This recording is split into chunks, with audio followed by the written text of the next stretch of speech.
सल्ले अला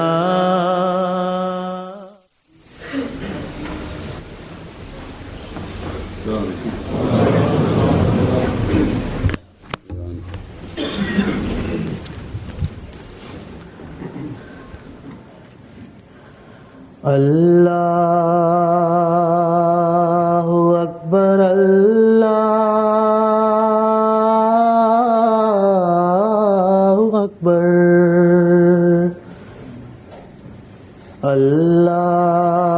अल्लाहु अकबर अल्लाहु अकबर अशहदु अल्ला इलाहा इल्लल्लाह अशहदु अल्ला इलाहा इल्लल्लाह अशहदु अन्ना मुहम्मदर रसूलुल्लाह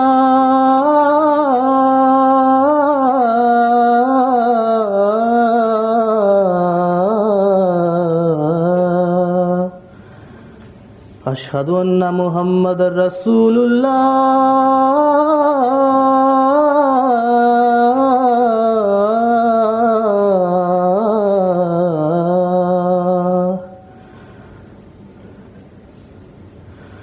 हय्या अलस्सलाह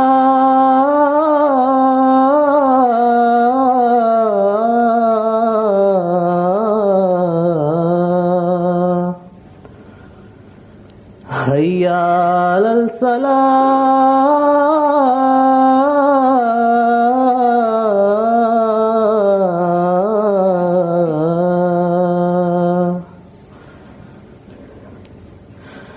हय्या अलल फलाह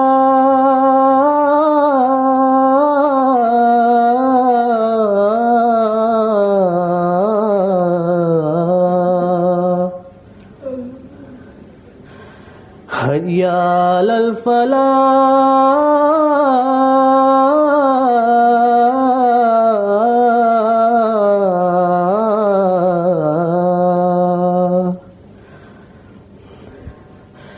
अल्लाहु अकबर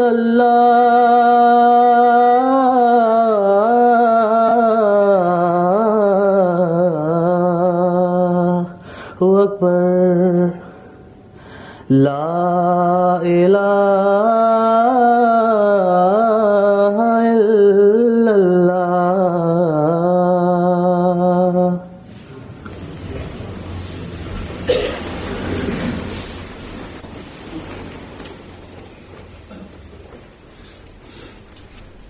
अस्सलामुअलैकुम रहमतुल्लाह।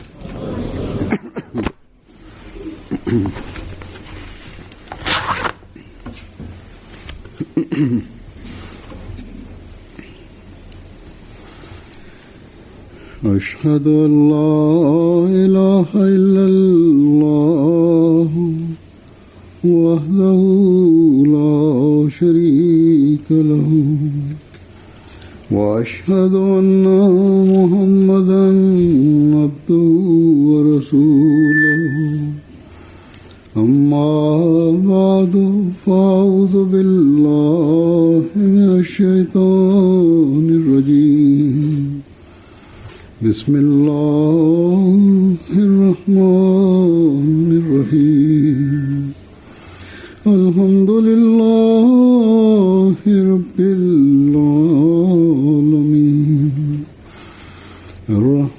الرحمن الرحيم مالك يوم الدين إياك نعبد وإياك نستعين اهدنا الصراط المستقيم صراط الذين أنعمت عليهم غير المغضوب عليهم ولا الضالين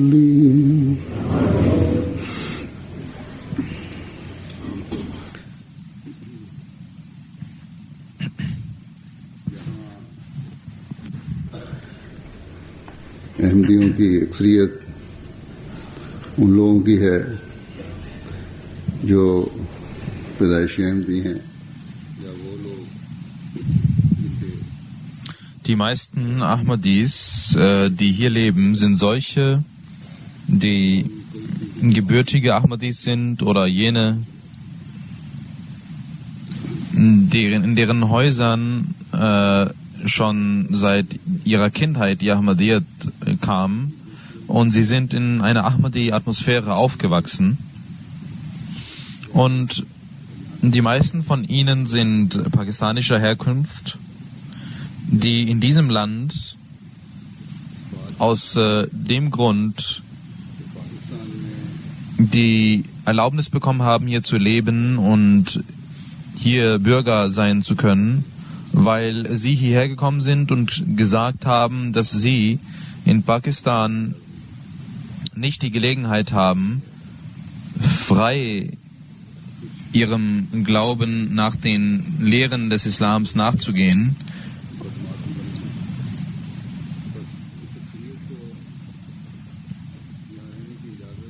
Es wird auch viele geben, die direkt von irgendwelchen Verfolgungen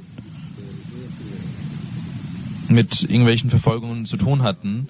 Die meisten von ihnen haben also hier die Barmherzigkeit der Regierung genießen können, weil sie sich selbst als Ahmadis bezeichnen. Dieser Aufruf, ein Ahmadi zu sein, erfordert von ihnen gewisse Verantwortungen.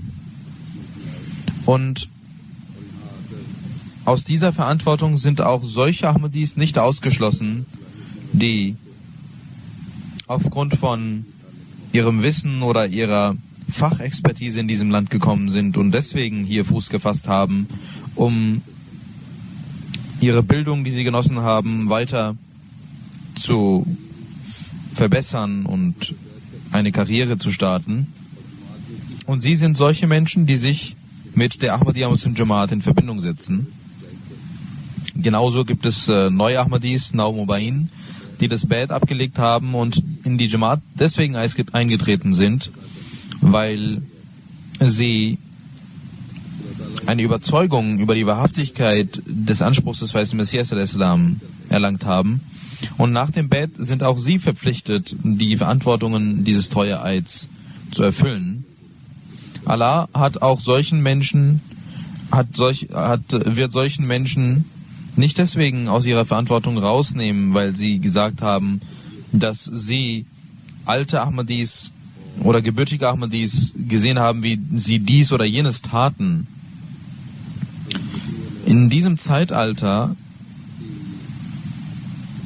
gibt es für unsere Erziehung und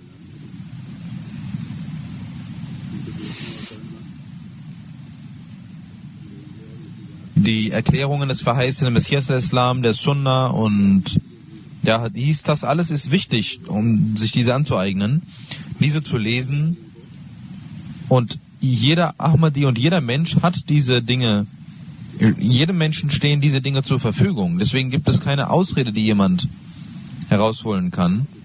Aber alte Ahmadis möchte ich insbesondere auch sagen, dass ihre Vorbilder, und wenn jemand wegen ihrem falschen Vorbild etwas Falsches tut, dann werden sie selbst auch an seiner Sünde beteiligt sein.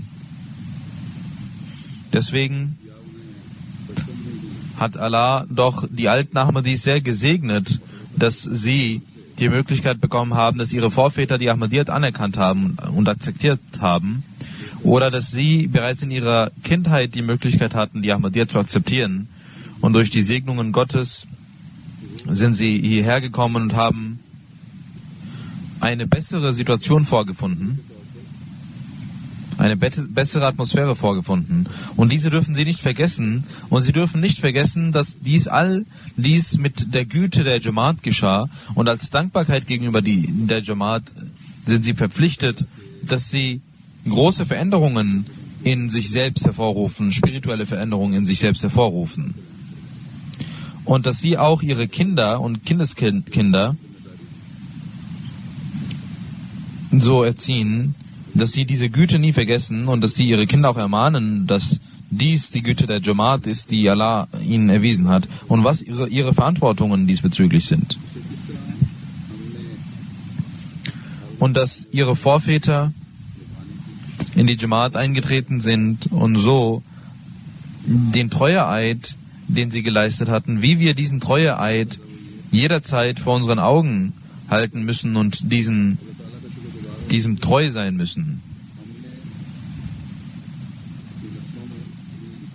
Die wirtschaftliche Sicherheit, die sie hier haben, auch der gegenüber müssen sie dankbar sein und wir müssen auch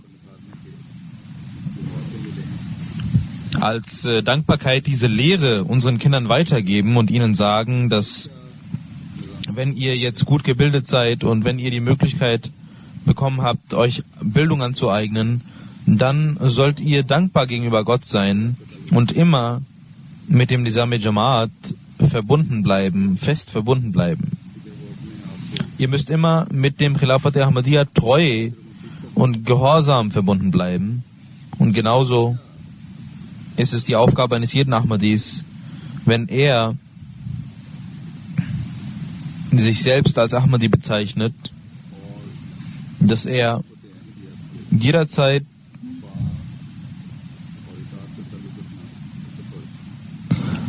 eine feste Bindung mit dem Nizam Jamaat aufbaut und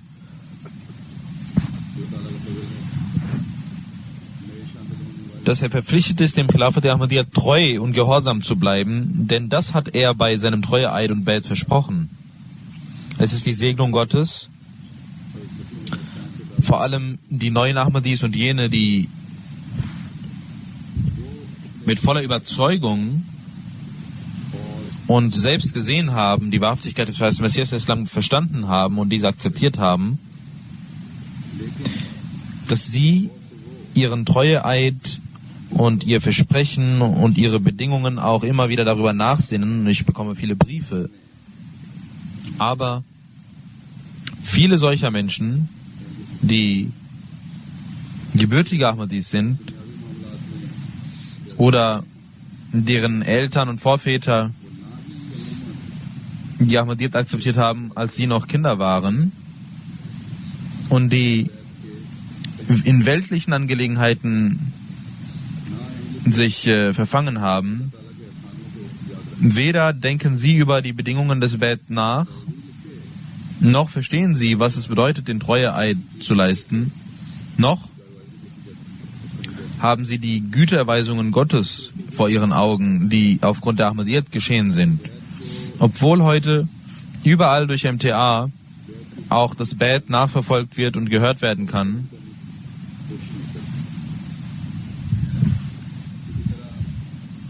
und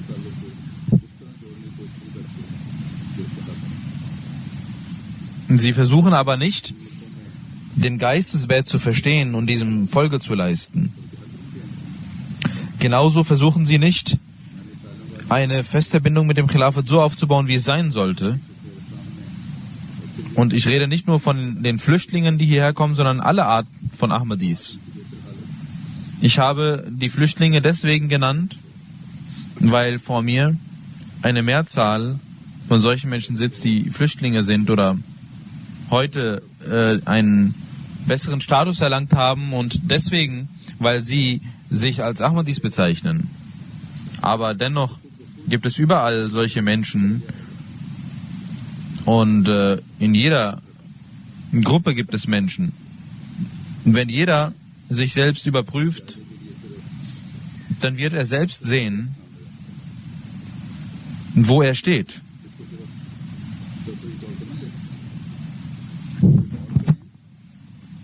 Ich möchte nur eine Bedingung des Bait nennen, damit wir selbst uns überprüfen.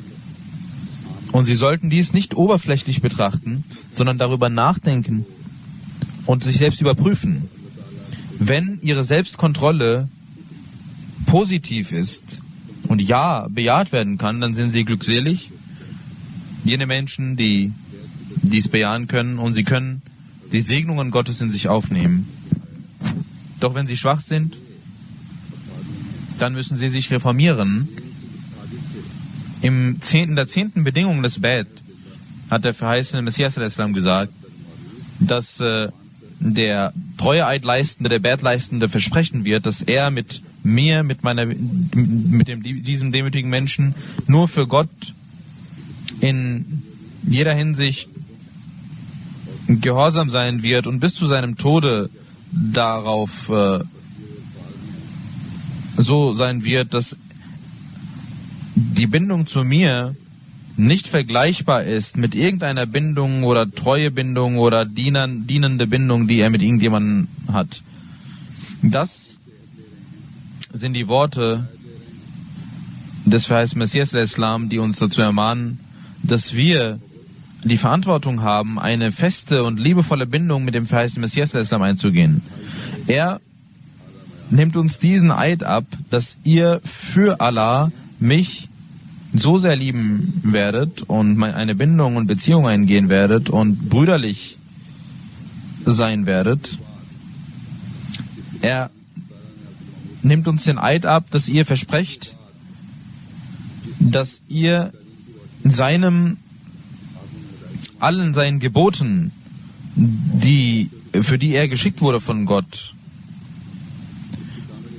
alle Dinge, die er im Lichte der islamischen Lehre uns gibt, dass wir dem Folge leisten werden und dass wir nicht nur daran glauben werden, sondern dass wir nicht nur vollständig gehorsam sein werden, sondern bis zum letzten Atemzug versuchen werden, dieses zu befolgen.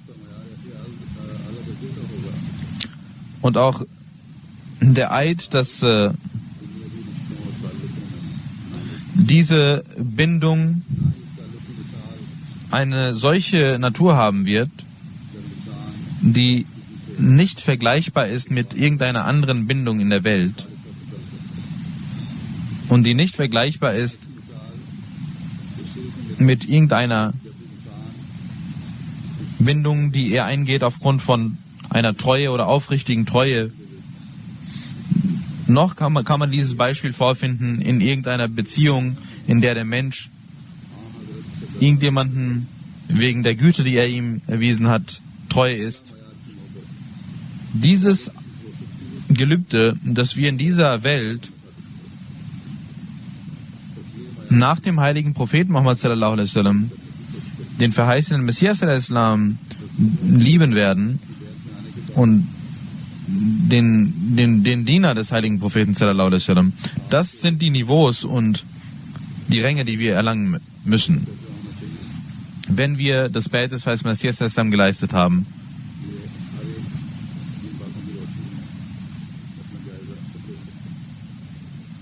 Dann müssen wir eine Bindung mit ihm eingehen, eine Beziehung mit ihm eingehen. Und jeder muss sich selbst überprüfen. Haben wir diese Ränge erlangt? Oder wenn weltliche Dinge vor unseren Augen kommen und weltliche Vorteile vor unseren Augen sind, dass wir all dies vergessen?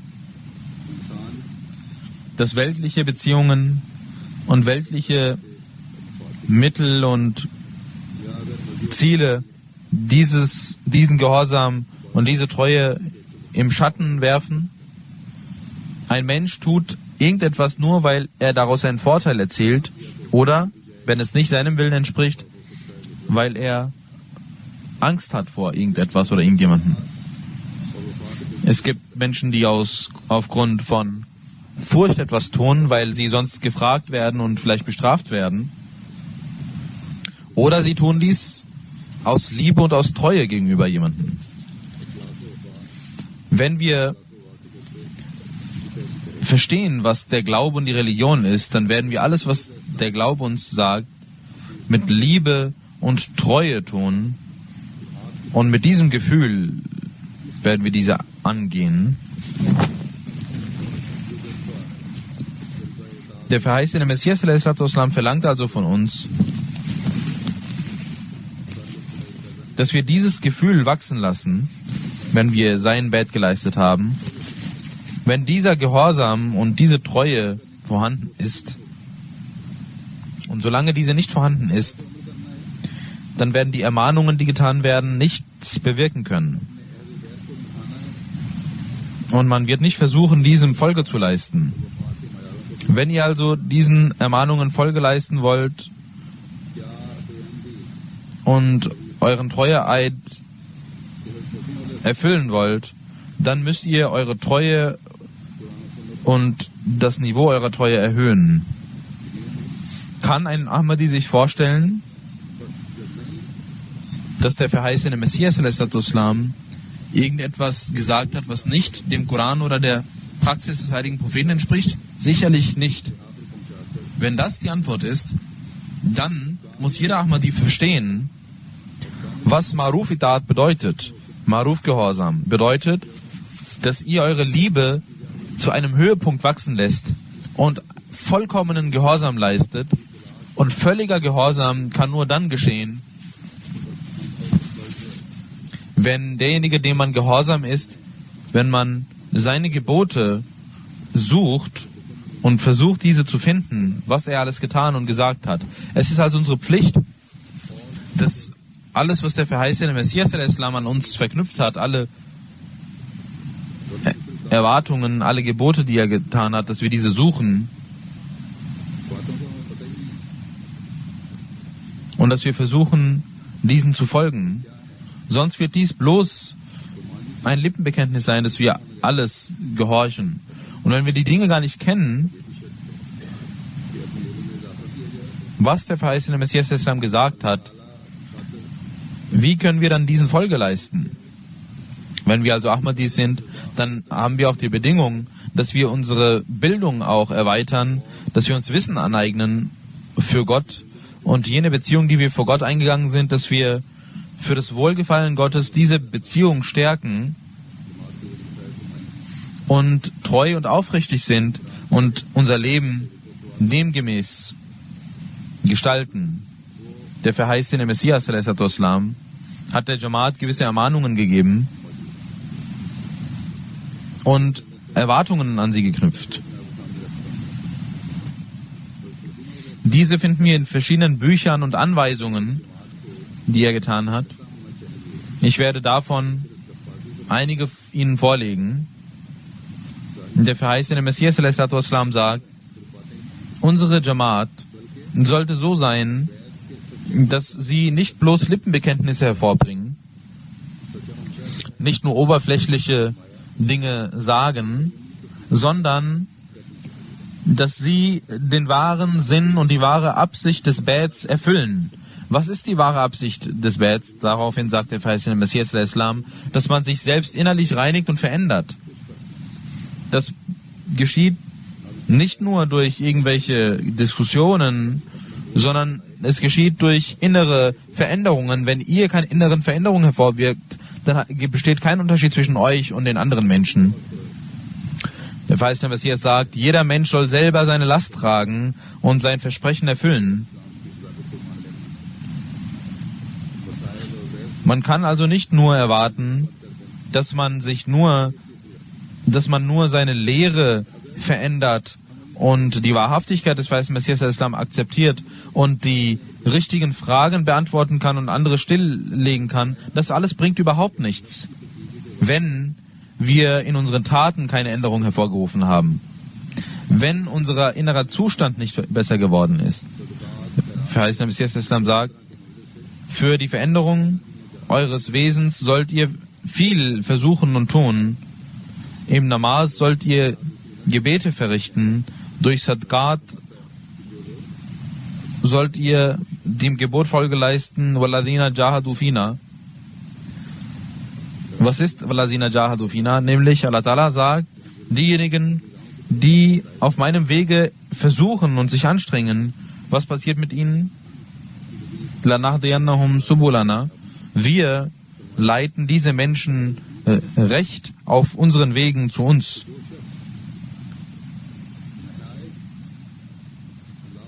Dies hat der verheißene Messias Islam weiter erläutert und gesagt, Wie kann dies passieren, dass jener Mensch, der schwach ist, dass er genauso von den Segnungen Allahs profitieren kann wie andere, wenn er schwach ist und nichts tut? Wie kann dies sein, dass er von den Segnungen Gottes profitiert, wie jener, der mit seiner Vernunft und mit seiner Kraft und mit seiner Treue und Aufrichtigkeit ihn sucht, Allah sucht? Wenn der verheißene Messias uns dies sagt und ermahnt, dass wir ihm gehorchen müssen und ihm folgen müssen und dass wir unseren Bund der Gehorsamkeit mit ihm eingehen müssen, dann deswegen, weil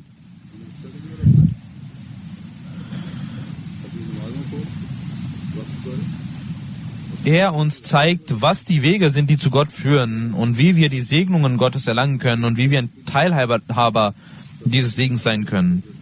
Wir müssen unsere Gebete zeitig und richtig verrichten.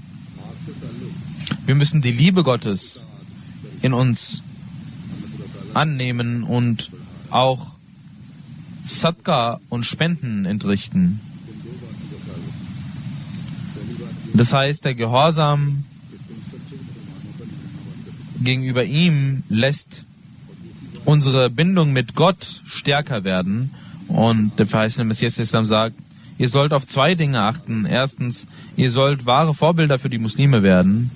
Und zweitens,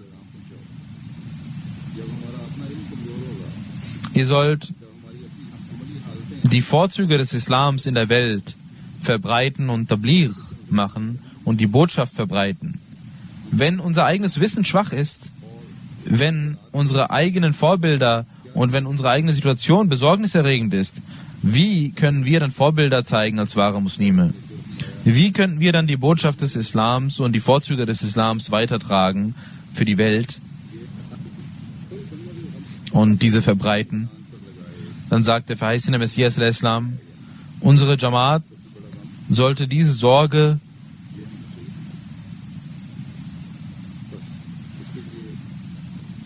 verstehen und das halt zu ihrer größten Sorge machen, ob sie rechtschaffen sind oder nicht. Das muss unsere größte Sorge sein. Dies braucht nicht großartig erklärt zu werden, sondern jeder kann sich selber überprüfen, ob die Sorgen der Welt größer sind oder die Sorgen des Glaubens und der Religion. Und nicht nur für sich selbst, sondern auch für die Kinder muss diese Sorge da vorhanden sein. Nicht, dass wir die Gottesfurcht und die Rechtschaffenheit, wir müssen überprüfen, ob wir die Gottesfurcht und die Rechtschaffenheit als Priorität gesetzt haben oder weltliche Dinge, die uns dann Gott an zweiter Stelle legen.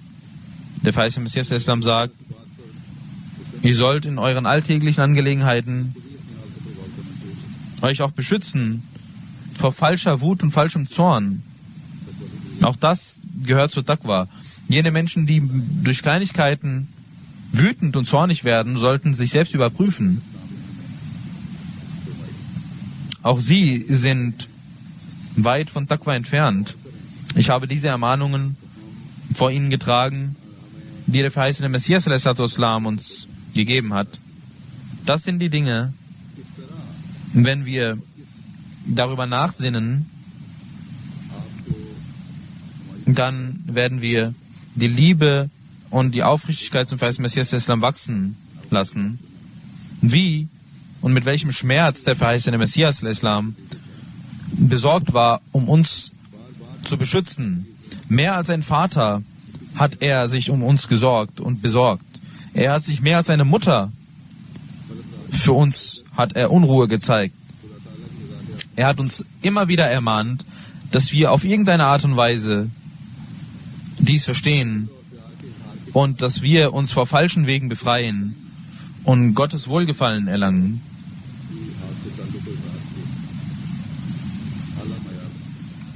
Diese Sorge und diese Liebe, die der verheißene Messias getan hat und an den Tag gelegt hat, danach gibt es keinen Grund, dass irgendein Ahmadi auf der Welt nicht nach den höchsten Niveaus der Treue gegenüber dem verheißenen Messias al-Islam sucht, damit er sich selber und sein Diesseits und Jenseits beschützen kann. Genauso ist es eine Segnung Gottes, dass er nach dem verheißenen Messias al-Islam uns das Khilafat gegeben hat. Und auch das Nizam al-Khilafat muss diese Aufgabe weitertragen, die Allah dem verheißenen Messias al-Islam gegeben hat.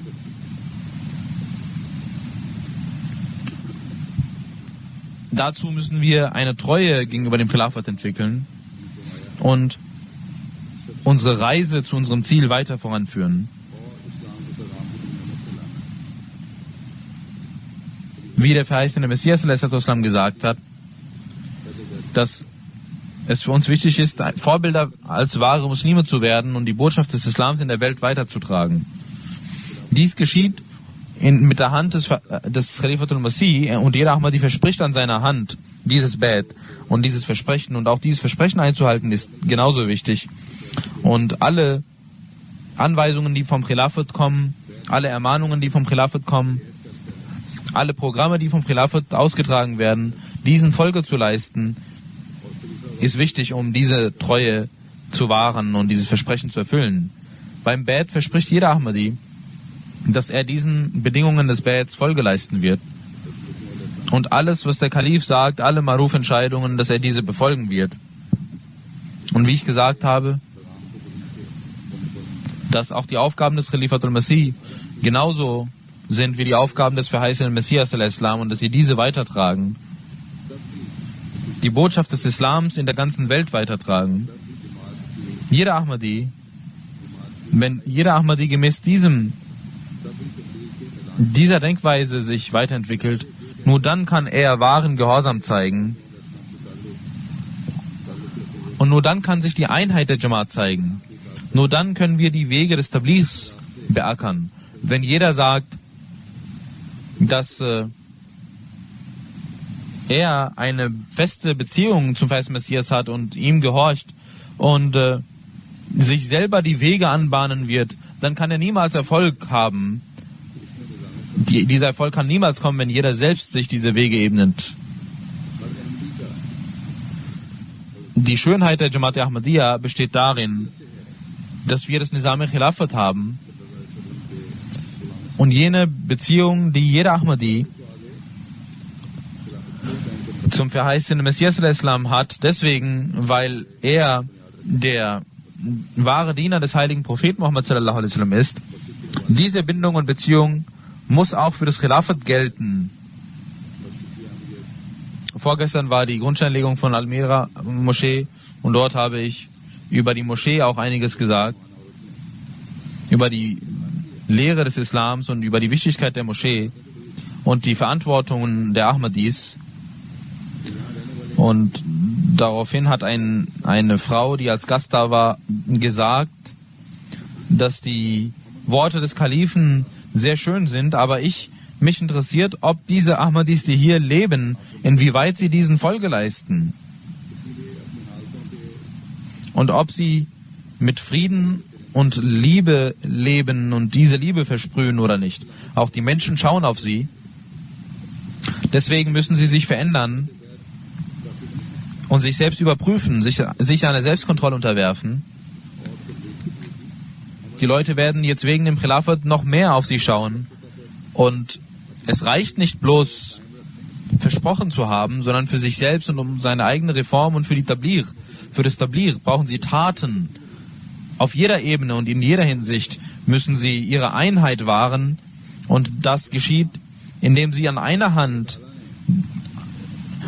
auf einer Hand folgen, und da müssen sie dem Khilafat gehorsam sein. Und die Ahmadis sind die glückseligen Menschen dieser Zeit, dass Allah auf der einen Seite ihnen diese modernen Mittel gegeben hat und auf der anderen Seite auch die Ahmadis mit diesen Dingen gesegnet hat und die Jamaat diese Mittel für die Verbreitung des Glaubens benutzen, sei es Fernseher, Internet, Webseiten, in denen die heute dass die Schriften und die Worte des verheißenen Messias Islam vorhanden sind und wir jederzeit Zugang dazu haben.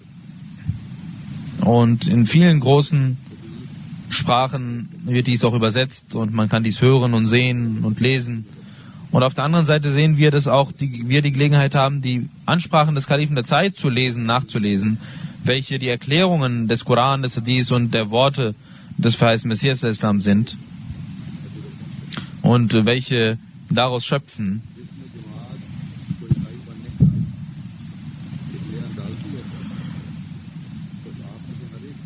Und durch MTA wird dies auf der ganzen Welt verbreitet.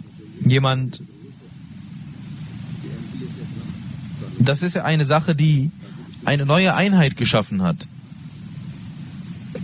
Und jeder von ihnen muss dies verstehen und jeder braucht dies und benötigt dies, dass er mit der MTA eine Bindung eingeht, damit er auch zu dieser Einheit wird. Wir sehen, dass wöchentlich mindestens die Freitagsansprache gehört werden muss. Jedes Haus muss sich selbst überprüfen, ob jede Person im Haushalt diese Freitagsansprache gehört hat oder nicht. Wenn die Frau dies hört und der Ehemann nicht, dann bringt dies auch nichts. Und wenn der Vater dies hört und die Mutter oder die Kinder nicht, dann bringt dies auch nichts mehr. Diese Organisation, eine Einheit, die Allah uns gegeben hat, durch die wir zu einer Zeit auf der ganzen Welt und in jeder Ecke der Welt die Worte des Kalifen der Zeit weitertragen können und seine Worte weitergeleitet werden. Jeder Ahmadi muss ein Teil dessen werden und muss sich darum bemühen. Wenn sie nicht wissen, was gesagt wird, wie können sie dann Gehorsam leisten? Sie können nur dann Gehorsam leisten, wenn sie auch diesen Worten lauschen. Und diese müssen sie suchen und verstehen. Jene Worte, jene Dinge, denen sie gehorchen müssen. Sonst bleibt dies nur ein Lippenbekenntnis und bloße Versprechen beim Ijtima oder beim Bet. Geben wir bekannt, dass alles, was sie sagen, dass wir allen Maruf-Entscheidungen befolgen werden, sei es Mann oder Frau,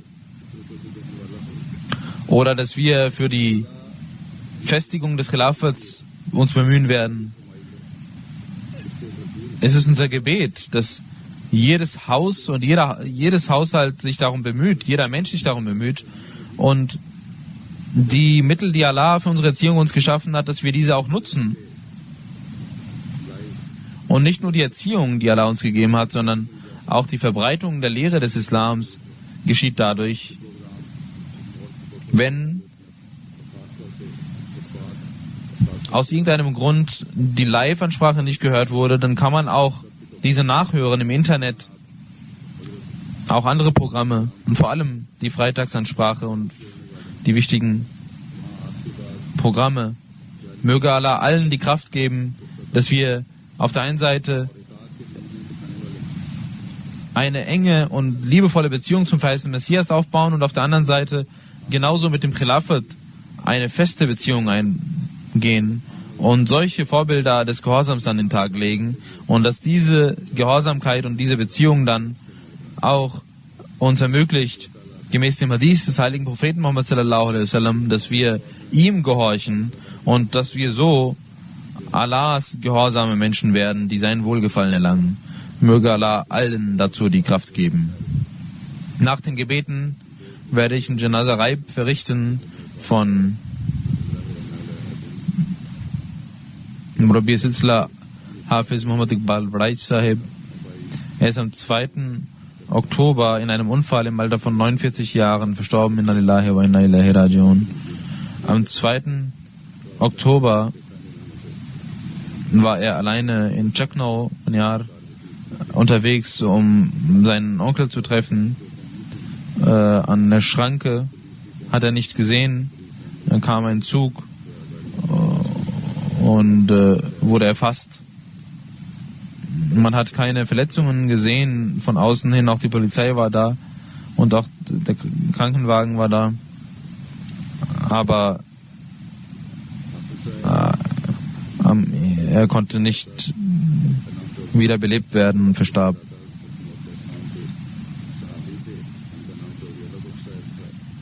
Hafiz Muhammad Iqbal Sahibs Großvater hieß Chaudhry Fazil Ahmad Sahib. Sein Urgroßvater war der Gefährte des Verheißten Messias des Islam, Chaudhry Allah Bakhsh Sahib. Im Jahre 1901 hat sein Urgroßvater das Bai'at gemacht. Und der Verheißene Messias des Islam hatte seinen Urgroßvater, der Rasul Bakhsh hieß, Allah Bakhsh genannt. Chaudhry Muhammad Zafrullah Wadaid Sahib machte auch Waqf und hat in Rabwa gedient. Hafiz Sahib hat seine Bildung in Rabwa erlangt. Danach machte er Hifz und dann ging er in die Jamia Ahmadiyya und machte Arabisch Fazl und Urdu Fazl Abschluss. In Pakistan hat er an verschiedenen Stellen gedient. Er war auch Secretary Kafalat Yatama für die Waisen zuständig. Er hat 5 Kinder, 3 Töchter wurden bereits verheiratet, 2 kleine Kinder, 17 und 10-jährig. Sein Bruder Tahir Mehdi Imtiaz Sahib ist auch Murabi Silsila und Manager der Ziaul Islam Press in Rabwa. Aber aufgrund der Ermittlungen gegen Al-Fazl ist er im Gefängnis und möge Allah ihn dort befreien. Denn die Gerichte sind auch sehr feige und der Richter hat erst positiv entschieden und dann aufgrund der Maulvis hat er das zurückgenommen. Möge Allah alle diese Ahmadis befreien. Genauso in Sadr Jamaat Mahbub Ahmad Rajeki Sahib, er schreibt, dass im Jahre 2003 in Sadullapur, als die Jamaat-Situation sehr furchterregend war, kam Chaudhry Iqbal Sahib hierher und er sprach auch mit den Nicht-Ahmadis, die Feinde waren, und die Feinde hörten auf mit ihrer Feindschaft. Vielmehr ein Oberhaupt dieser Feinde entschuldigte sich sogar. Und er war ein sehr Mensch, der gute Beziehungen hatte, pflegte. Es ist aber eine andere Sache, dass in Pakistan aufgrund der Angst und Furcht vor dem Mullah und der Gesellschaft ein Großteil der Menschen, trotzdem, dass sie die Ahmadiyyat mögen oder zumindest nicht glauben, was über die Ahmadiyyat gesagt wird, aber sie trauen sich nicht, dies zu sagen. Aber es gibt manchmal auch Mittel in kleinen Dörfern, wo dies passiert, wo dann die Menschen auch offen etwas sagen. Er arbeitete dort im Büro und ein Mitarbeiter, Majid Sahib, hat gesagt, dass überall, wo Hafiz Sahib als Murabi Silsila war, bis zum Ende den Kontakt pflegte und die Menschen zu ihm kamen und er ihnen auch half. Er hatte auch die Besonderheit,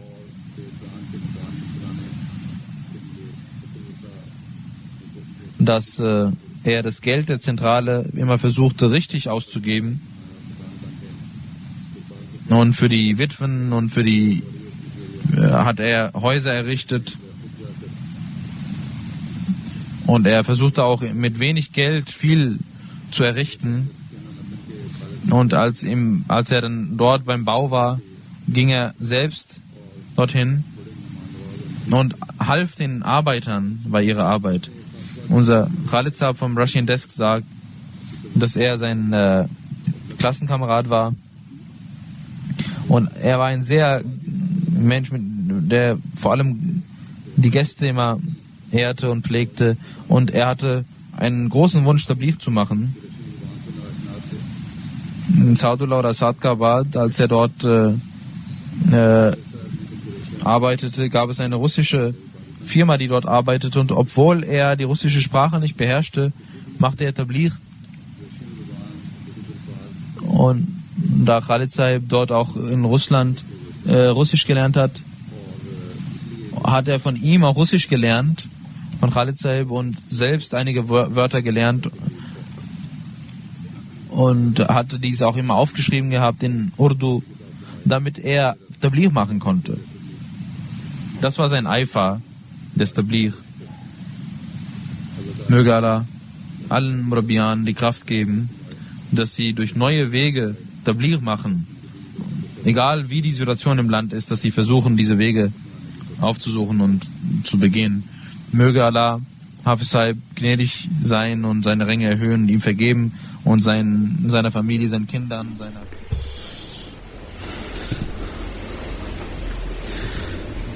Alhamdulillah.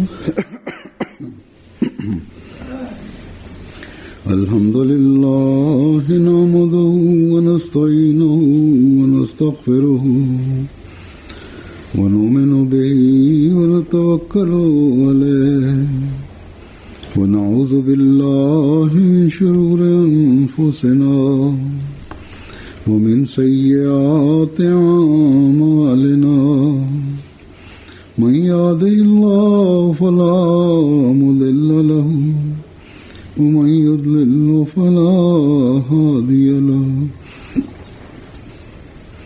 ونشهد أن لا إله إلا الله ونشهد أن محمدا عبده ورسوله.